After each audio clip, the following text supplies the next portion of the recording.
Tips action time.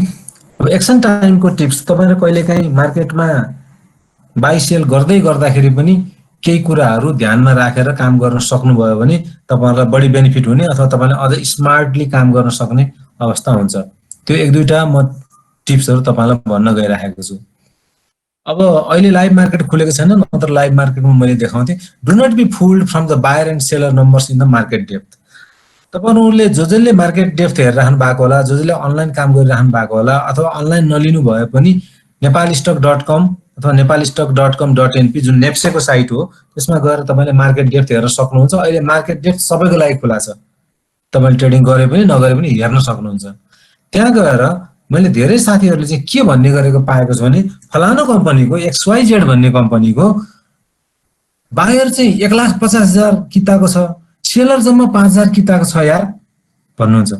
अनि उहाँहरूले के गर्नुहुन्छ भनेदेखि 1,50,000 बायर भयो त पक्का पनि बायरको प्रेसर आउनेवाला छ, त्यसकारण किनिहाल भाइ, पहिले भाउ बढ्नुभन्दा पहिले किनिहाल भनेर किन्नुहुन्छ।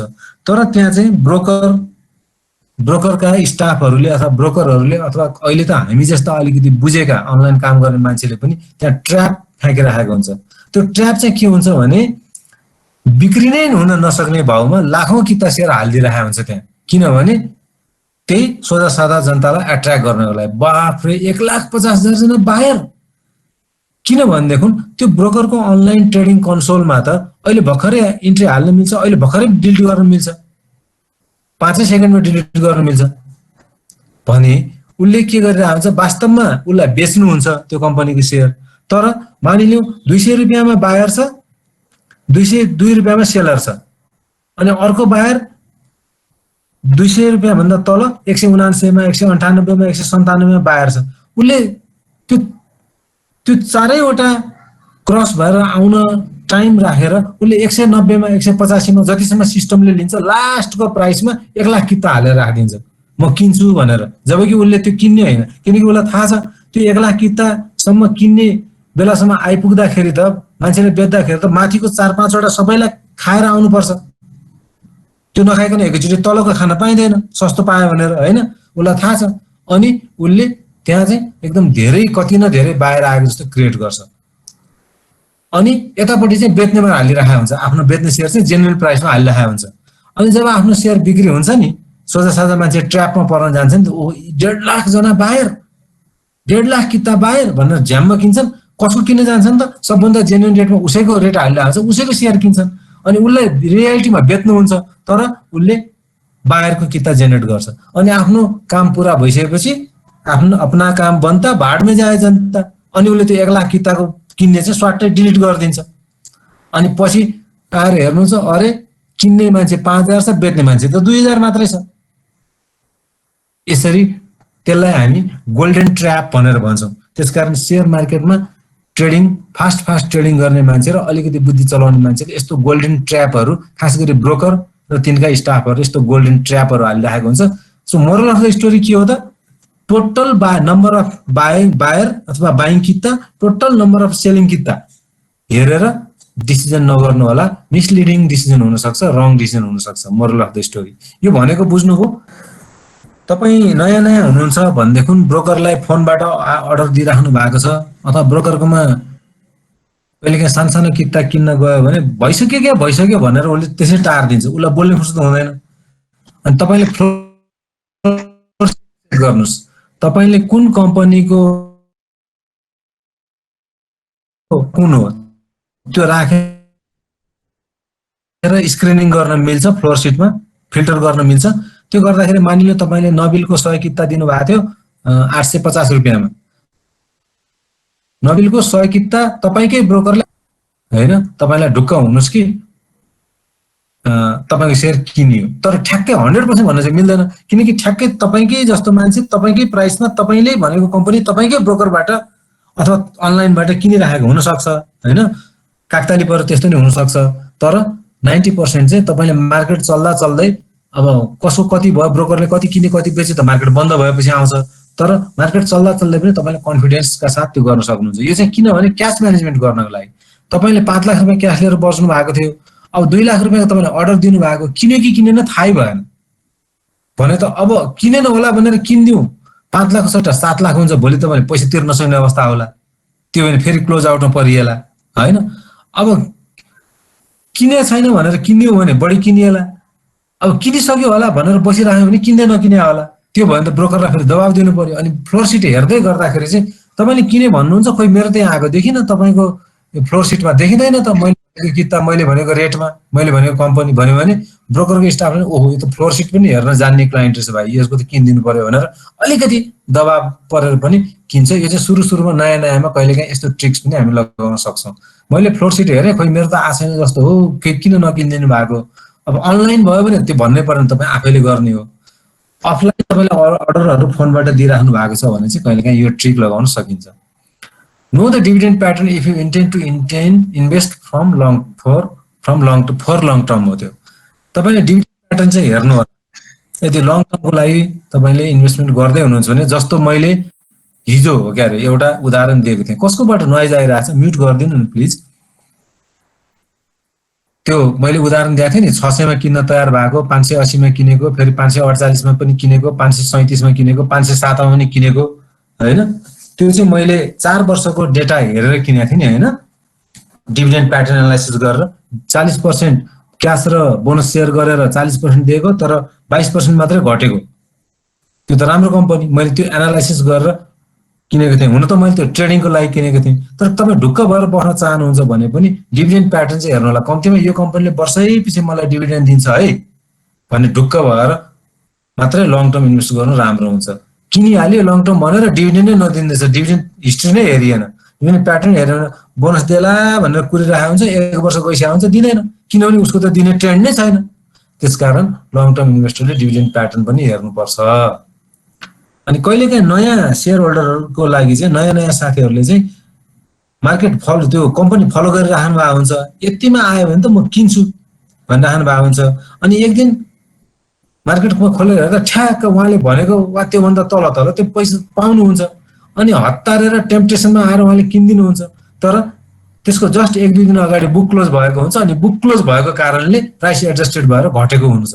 यो चाहिँ नयाँ नयाँ साथीहरू यस्तोमा धेरै झुकिनुहुन्छ। त्यसकारण नयाँ साथीहरूको लागि चाहिँ यदि तपाईँ डिभिडेन्ड खाने हिसाबले किन्दै हुनुहुन्छ भनेदेखि चाहिँ बुक क्लोजलाई मस्ट हेर्नु होला। बुक क्लोज भएको त होइन कतै, स्पेसल्ली कुन बेलामा साउन भदौदेखि पुस माघसम्म किन्दै हुनुहुन्छ भने चाहिँ बुक क्लोज हेर्नु होला, किनकि त्यो भने डिभिडेन्ड खाने, डिभिडेन्डको लागि लिने, डिभिडेन्ड पचाउने टाइम हो। हिजो हामीले डिभिडेन्ड पचाउने कुरा पनि गऱ्यौँ होइन, त्यो बेलामा फेरि डिभिडेन्ड पचाउने भनेर लिने, अनि डिभिडेन्डै पाउने डेटभन्दा पछाडि लिएर त के को पस्ने, खाना पाए पो पस्ने होइन। त्यस्तो पनि पर्छ। नयाँ नयाँ साथीहरू यस्तोमा झुकिनुहुन्छ, नझुकिनु होला। बुक क्लोजलाई एकदम ध्यान दिनु होला, खास गरी मैले भने साउन भदौदेखि पुस माघसम्म, किनकि त्यो भने डिभिडेन्ड डिक्लेयर हुने टाइम हो, बुक क्लोजहरू फ्रिक्वेन्टली भइराख्ने टाइम हो, त्यो बेलामा हामी विशेष सतर्क हुनुपर्छ। अहिले त्यो पिरियड चलिरहेको छ। अनि प्राइसहरूको मुभमेन्टलाई पनि ध्यान दिनु होला होइन, त्यो लिक्विडिटी छ कि छैन भनेर बुझ्नको लागि।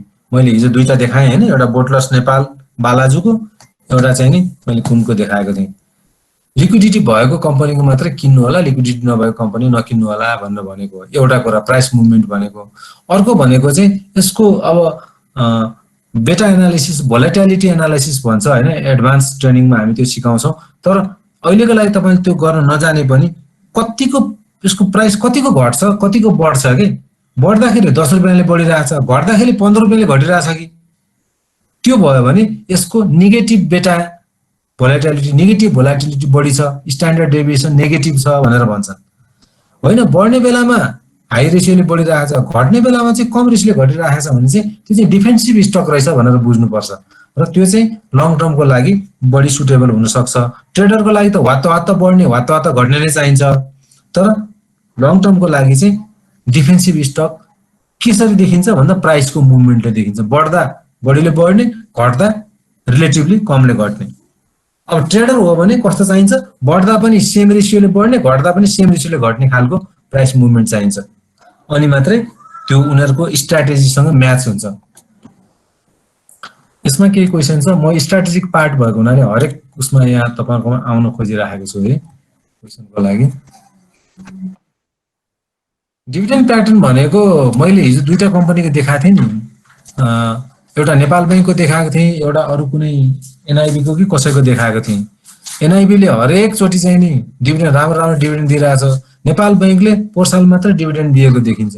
किन भन्दाखेरि किन भन्देखि नेपाल बैंकको एनपिए चाहिँ बढी थियो, पहिला विदेशी कम्पनीलाई दिएको थियो हैन, म्यानेजमेन्ट राष्ट्र बैंकले पनि एकचोटि त्यसमा गाइड गर्यो अनि पोहोर सालबाट बल्ल 5% भन्दा तल झारेर उले दिन थालेको।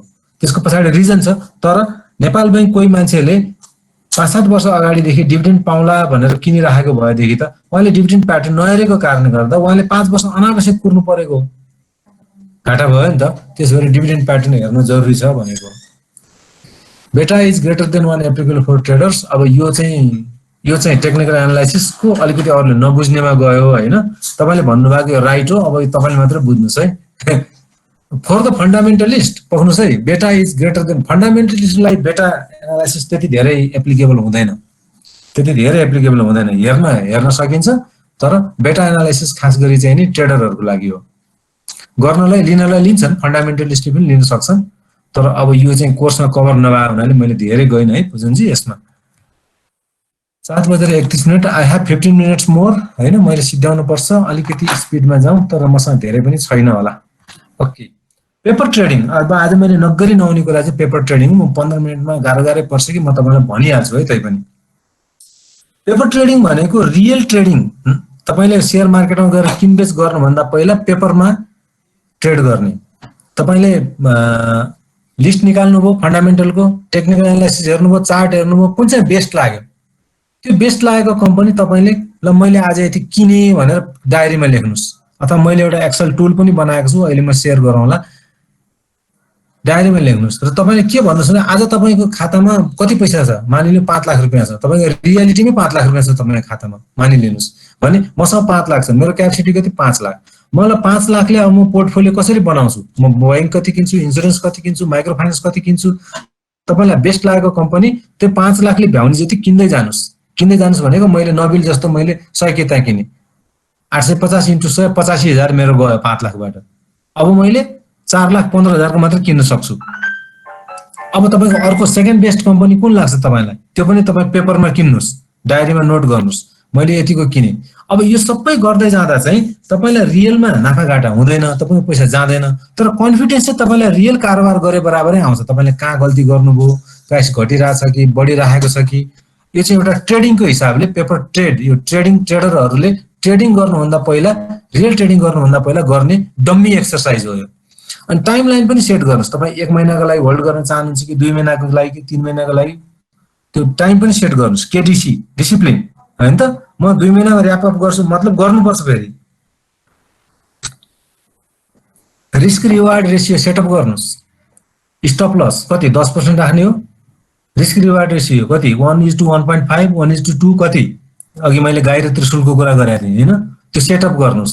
प्रॉफिटको टार्गेट राख्नुस्, त्यो टार्गेट तपाईको आफ्नो अनुसार हुन सक्छ है। मेरो 15% छ, तपाईको 15% हुन जरुरी छैन, तपाईको 25 पनि हुन सक्छ, 20 पनि हुन सक्छ, 12 पनि हुन सक्छ। तपाईको स्ट्र्याटेजी फर्मुलेसन गर्ने हो के त्यो, तर स्टप लस र प्रॉफिट टार्गेट चाहिँ पर्सेन्टेजमा सेट गर्नुस्। अथवा तपाईले यसो गर्न सक्नुहुन्छ, क्याल्कुलेटर, अथवा तपाईलाई 30% एनुअल रिटर्न चाहिन्छ मानिलिउँ एक्सनको लागि भने तपाईले 3 महिना र्याप अप गर्नुहुन्छ भने 3 चौको 12, 30 डिवाइडेड बाइ 4, तपाईले त्यो स्टकमा 7.5% मुभ हुने बित्तिकै, प्रॉफिट हुने बित्तिकै बेच्नुपर्छ। यदि तपाईलाई 30% को एनुअल टार्गेट हो भने, एनुअल टार्गेट जहिले पनि वार्षिक हुन्छ है। तपाईलाई अब 40% को टार्गेट चाहिएको छ र तपाई 4 महिना होल्ड गर्नुहुन्छ भने डिवाइडेड बाइ 4, तपाईले 10%, त्यो स्टकको प्राइस 10% मुभ भएपछि बेच्नुपर्छ। यसरी प्रॉफिट टार्गेट तपाईले सेट गर्न सक्नुहुन्छ। त्यसपछि तपाईको पैसाले भ्याउन्जेल, जस्तो मैले उदाहरणलाई 5 लाख भने तपाईसँग 50 लाख रियल पैसा छ भने 50 लाख को सेट गर्नुस्, तर तपाईको क्यापेसिटी त्यति गर्नुस् हैन। आफूसँग 5 लाख 5 करोड को सेट गरेर के मतलब भयो हैन, ताकि तपाईले भोलि रियल पैसा शेयर मार्केटमा लगाउने पैसा बराबरै पेपर ट्रेड गरेर राख्नुस्। त्यसले एउटा लिमिटेसन पनि त क्रिएट गर्छ नि। रिसोर्स त लिमिटेड हुन्छ, 5 लाख रुपैयाँ लिमिटेड छ, तपाईले त्यो मध्येबाट बेस्ट किन्नु पर्यो। अनि तपाईलाई बेस्ट लागेको शेयर किन्दै जानुस् र हरेक दिन मार्केट प्राइस पनि हेर्दै जानुस्। तपाईको टार्गेट पुग्यो भने बेच्दै पनि जानुस्। बेच्ने पनि कसरी, पेपरमा। मानिलिनु तपाईँले 850 मा लिनु भएको थियो, तपाईँको 10% को टार्गेट थियो 80 रुपैयाँ, 85 रुपैयाँ तपाईँको बढ्यो भने नोबेल बैंक बेच्नु पर्ने हुन्थ्यो। बच्यो तपाईँले 15 दिन पछाडि तपाईँको 85 रुपैयाँ बढ्यो, 850 प्लस 90 भयो भने बेचिदिनुस् पेपरमै। अनि बेचेर कति प्रफिट भयो त्यो एक डायरीमा नोट गर्न सकिन्छ, एक्सेल पनि म तपाईँलाई देखाउँछु हैन। प्रफिट कति भयो, अनि तपाईँले बेच्नुभयो भने तपाईँको हातमा पैसा कहिले आउँछ नि? तपाईँले आज बेच्नु आजै किनिहाल्छु भन्न पाउनुहुन्न। पैसा त तपाईँको हातमा रियालिटीको अनुसार कहिले आउँछ त? T+5 डेज पछि आउँछ। तपाईँले किनेको हो भने T+3 डेज भित्रमा दिन सक्नुहुन्छ तपाईँले पैसा। पैसा त तपाईँले अहिले नै दिएँ भनेर हिसाब गर्दा पनि केही भएन, तर बेचेको पैसा चाहिँ आज आइहाल्यो म आजै किन्छु भन्न पाउनुहुन्न। तपाईँले आज बेच्नुभयो भने 5 दिन पछाडि मात्रै तपाईँको खातामा पैसा आउँछ अनि तपाईँले किन्न पाउनुहुन्छ। पेपरमा पनि त्यही डिसिप्लिन मेन्टेन गर्नुहोस् कि जुन प्र्याक्टिकल लाइफमा चाहिँ मेन्टेन हुन्छ। त्यसपछि डेली एकाउन्टिङ राख्दै जानुस्, डेली ट्रेड गरेको जुन जुन बेलामा ट्रेड गर्नुहुन्छ, जुन जुन तपाईँलाई ट्रेड गर्न मन लाग्छ, कतिवटा कम्पनी तपाईँले पोर्टफोलियो बनाउनु भयो, 5 वटा 10 वटा कतिवटा बनाउनु भयो, त्यो नाफा भयो भने बेच्नुस्, स्टप लस हिट भयो भने लसमै तपाईँले बेचेर दिनुस्, लसलाई बुक गर्नुस्। अनि हेर्नुस् तपाईँले 1 महिना 2 महिना 3 महिना कतिको टार्गेट राख्नु भएको छ, त्यो महिनामा कतिवटा ट्रेड गर्नुभयो अनि कतिवटामा तपाईँ सक्सेस हुनुभयो, कतिवटामा फाइदा गर्नुभयो, कतिवटा तपाईँको लस भयो, कतिवटामा तपाईँले लस खानुभयो। हुन त यो डम्मी ट्रेडिङ हो, तर कन्फिडेन्स त तपाईँले रियल पैसामा गरे भए त त्यही हुन्थ्यो नि त, त्यही प्रफिट हुन्थ्यो, त्यही लस हुन्थ्यो नि त। त्यसैले यसलाई डम्मी पेपर ट्रेड भनेर भनिएको है। म तपाईँलाई यो कुरा गर्दै जाँदाखेरि मैले पेपर ट्रेडिङ मोडलमा एकचोटि लैजाउँ तपाईँलाई। ओपन गरेको रहेनछ, कहाँ होला त है पेपर ट्रेड मोडल? किन खोलेर राख्नु पर्ने रहेछ।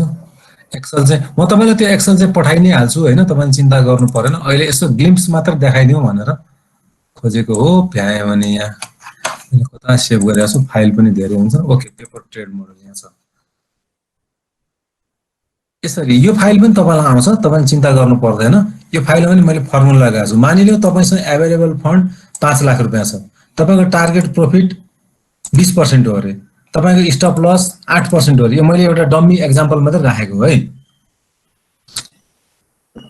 कस्ट अफ फन्ड मानिलियो तपाईँले ब्याजमा लिनु भएको छ 10%, 9.99, यो अचेल 9.99 म्याक्सिमम मार्जिन लेन्डिङ ट्रेडिङमा पाइन्छ, त्यही भएर मैले 9.99 राखेको। अब मसँग 5 लाख छ, मैले बीपीसीएल किने, उदाहरण है, भोलि यही किन्नु होला नि। फेरि कुन डेटमा किने? यो डेटमा किने। कतिको दरले किने? 362 मा किने। कति किता किने? 500। मसँग 5 लाख छ, 1,81,000 मैले बीपीसीएल किने। ब्रोकरको कमिसन तपाईँले ब्रोकरको बिल हेरेर तपाईँले क्याल्कुलेसन पनि गर्न सक्नुहुन्छ। नेपाली पैसाको त्यो नेट प्राइस क्याल्कुलेटरमा ब्रोकर कमिसन पनि क्याल्कुलेट गरिदिन्छ, त्यो हेरेर राख्न सक्नुहुन्छ। टोटलको तपाईँको टोटल बाइङ कस्ट कति भयो? यति भयो। अब ब्रोकर कमिसनको सट्टा तपाईँले ब्रोकर सेबो सबै एकैचोटि राख्नु भए पनि हुन्छ यहाँ हैन। कति दिन होल्ड गर्ने टार्गेट तपाईँको? 2 महिना, 60 दिन। कति दिनपछि बेच्नुभयो? तर तपाईँले 60 दिनै होल्ड गर्नु जरुरी छैन। तपाईँको 20% टार्गेट प्राइस पुरा भयो भने तपाईँले बेच्नु पनि सक्नुहुन्छ। एक्जाम्पलको लागि 33औं दिनमा लगेर तपाईँले बेच्दिनु भयो। तपाईँको टार्गेट कति थियो? टार्गेट सेल प्राइस 434 रुपैयाँ थियो, 20% तपाईँको एड गरेर यहाँ फर्मुला छ। 362 मा किनेको, 434 पुग्दा बेच्ने तपाईँको टार्गेट थियो, तर तपाईँले कतिमा बेच्न सक्सेस हुनुभयो? टार्गेट स्टप लसको प्राइस 8% स्टप लस घटाउँदा 364 मा किनेको 333 मा झर्यो भने बेच्ने। डिसिजन रङ भयो भने मार्केटबाट निस्किने। होल्ड गरेर झुलेर बसिराख्ने हैन, ट्रेडरले झुल्दैन कहिले पनि। रियल कतिमा बेच्नुभयो तपाईँले?